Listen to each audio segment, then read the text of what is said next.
The morning after Jesus was arrested, all the chief priests and the elders of the people took counsel against Jesus to put him to death.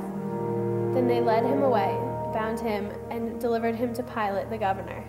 The chief priests and elders began to testify against Jesus, but he gave them no answer, not even to a single charge, so much that even the governor was amazed. The crowds that gathered called for the freedom of Barabbas and demanded that Jesus be crucified. When Pilate saw that the crowds were beginning to riot, he took water, washed his hands before them, and said, I am innocent of this man's blood. You can see for yourself.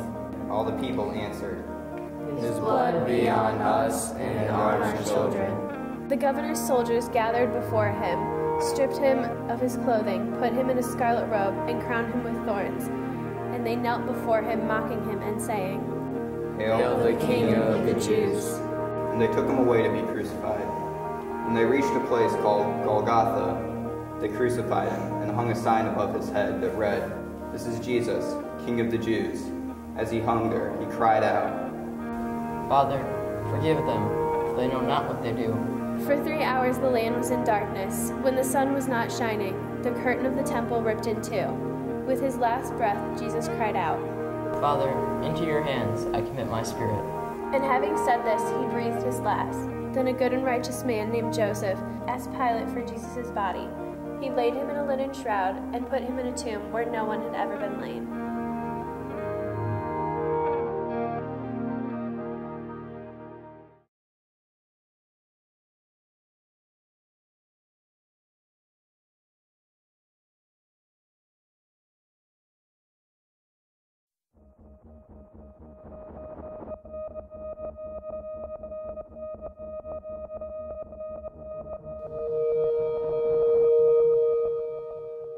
After the Sabbath, on the first day of the week, Mary Magdalene and the other Mary went to the tomb.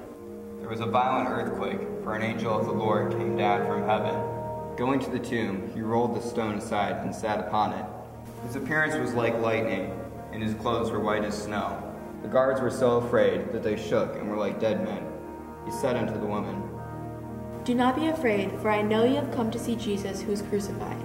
He is not here, he is risen, just as he said. Come and see the place where he lay. Then go quickly and tell his disciples that he is risen from the dead and has gone ahead of him into Galilee. There you will see him. So the women hurried away from the tomb, afraid and filled with joy. They ran to tell the disciples. Then Jesus met them. As he greeted them, they clasped his feet and worshipped him. Jesus said, Greetings, and do not be afraid. Go and tell my brothers to go to Galilee, and they will see me there.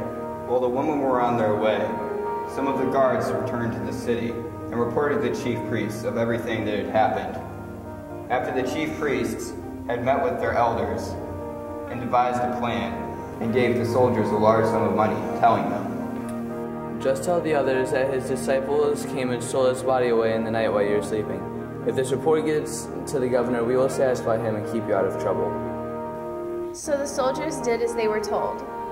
Then the 11 disciples went to Galilee, to the mountain where Jesus had told them, and there they worshipped him. And Jesus said, All the power in heaven and earth has been given to me.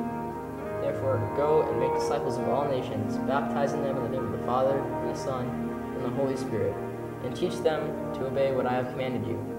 And I will be with you always to the very end of the age.